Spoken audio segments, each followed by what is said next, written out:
আসসালামু আলাইকুম ভিউয়ার্স, কেমন আছেন সবাই? আশা করি অনেক অনেক ভালো আছেন, সুস্থ আছেন এবং নিরাপদ আছেন। ভিউয়ার্স, আজকের বিষয় মহিলাদের একটি ডিজিজ নিয়ে, অর্থাৎ মহিলাদের অনিয়মিত মাসিকের প্রসঙ্গ।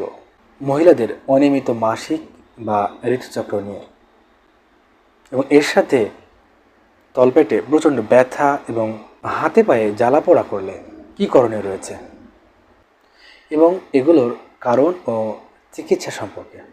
ভিউয়ার্স, অনেক মহিলাদের ক্ষেত্রে একটি সমস্যা দেখা দিয়ে থাকে, আর সেটি হচ্ছে তার মাসিকের একটি সমস্যা, অর্থাৎ মাসিকের অস্বাভাবিকতা।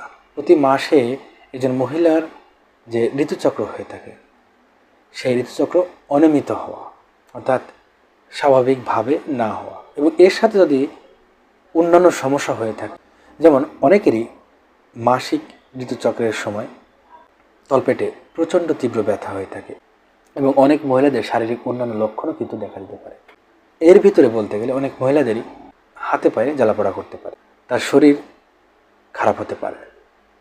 এখন অনিয়মিত ঋতুস্রাবের কিছু লক্ষণ রয়েছে। এই সমস্ত লক্ষণগুলো হচ্ছে প্রতি মাসে তার পিরিয়ডটি ঠিকঠাকভাবে না হওয়া, অর্থাৎ পিরিয়ডটি অনিয়মিত পর্যায়ে চলে যাওয়া। এরপরে যে বিষয়টি সেটা হচ্ছে মাসিকের সময় এরপরে যে বিষয়টি সেটি হচ্ছে মাসিকের সময় কম বা বেশি রক্তপাত হওয়া। এখন অনিয়মিত মাসিক হওয়ার অনেক কারণ রয়েছে। সমস্ত কারণগুলোর কথা বলতে গেলে প্রথমত যেটি বলতে সেটা হচ্ছে পিসিওএস একটি ডিজিজ, অর্থাৎ পলিসিস্টিক ওভারিয়ান সিনড্রোম। এই সমস্যা যে সমস্ত মহিলাদের রয়েছে তাদের ঋতুচক্র অনিয়মিত হতে পারে। যে সমস্ত মহিলাদের শারীরিক ওজন, অর্থাৎ শারীরিক দৈহিক ওজন অতিরিক্ত বেশি, তাদের ক্ষেত্রেও কিন্তু এই সমস্যা হতে পারে, তাদের মাসিক অনিয়মিত হতে পারে। অনেকেরই জরায়ুর ভিতরে অনেক ধরনের সমস্যা, এর ভিতরে বলতে গেলে ফাইব্রয়েড টিউমার, এন্ডোমেট্রিওসিস, এই সমস্ত কারণেও মাসিক ঋতুচক্র অনিয়মিত পর্যায়ে চলে যেতে পারে। এছাড়াও অনেক মহিলাদের পেলভিক প্রদাহজনিত রোগ হয়ে থাকে, অর্থাৎ পিআইডি, পেলভিক ইনফ্লেমেটরি ডিজিজ হয়ে থাকে, এর ফলেও কিন্তু মাসিক অনিয়মিত পর্যায়ে চলে যেতে পারে। এগুলো ছাড়াও আরও অনেক কারণ থাকতে পারে, যে সমস্ত কারণের জন্য একজন মহিলার মাসিক ঋতুচক্র অনিয়মিত পর্যায়ে চলে যেতে পারে। যখনই একজন মহিলার এই সমস্যাগুলো দেখা দেয়, এই সমস্ত লক্ষণগুলো দেখা দেয়, অনেক মহিলাদের ক্ষেত্রে এই সমস্ত লক্ষণগুলো ছাড়াও অন্যান্য লক্ষণও থাকতে পারে বা অন্যান্য উপসর্গও দেখা দিতে পারে।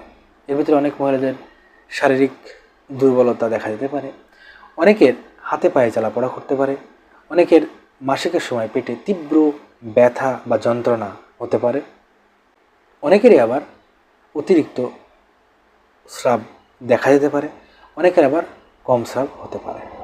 এই পর্যায়ে যে বিষয়টি খুব বেশি গুরুত্বের সাথে দেখা উচিত একজন মহিলার, সেটি হচ্ছে যদি দীর্ঘদিন ধরে এই সমস্যাগুলো তার হয়ে থাকে, তাহলে অবশ্যই একজন চিকিৎসকের শরণাপন্ন হয়ে যথাসময়ে চিকিৎসা গ্রহণ করা উচিত, এবং কী কারণে তার এই সমস্যাগুলো হচ্ছে এবং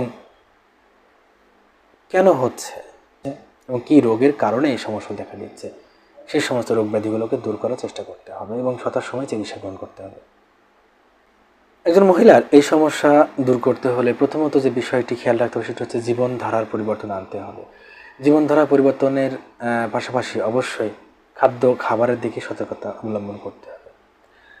খাবারের সতর্কতা অবলম্বন করতে হবে, পুষ্টিকর এবং স্বাস্থ্যকর খাবার গ্রহণ করার চেষ্টা করতে হবে। শারীরিক অত্যাধিক দৈহিক ওজন যদি থেকে থাকে কোনো মহিলা, তাহলে সেটিকে নিয়ন্ত্রণ করতে হবে, এবং এই সমস্ত নিয়মকানুন মেনে চলার ফলে এগুলোর পাশাপাশি যদি অন্যান্য রোগ ব্যাধি থেকে থাকে, যেমন থাইরয়েডের কোনো সমস্যা থেকে থাকে, থাইরয়েডের কোনো রোগ হয়ে থাকে, তাহলে তার চিকিৎসাও কিন্তু যথাসময়ে করা উচিত। কিছু নিয়মকানুন এবং জীবনধারা পরিবর্তন, খাদ্যাভ্যাসের পরিবর্তন এবং চিকিৎসা গ্রহণের মাধ্যমে এই সমস্যা অনেকাংশে দূর করা সম্ভব হয়ে থাকে, এই সমস্যা অনেকাংশে দূর হতে পারে। ভিউয়ার্স, ভালো থাকবেন, সুস্থ থাকবেন এবং নিরাপদে থাকবেন। আয়ন হোমিও ক্লিনিক এই চ্যানেলটির সাথেই থাকবেন এবং চ্যানেলটিকে অবশ্যই সাবস্ক্রাইব করে রাখবেন। দেখা হবে অন্য কোনো একটি ভিডিওতে।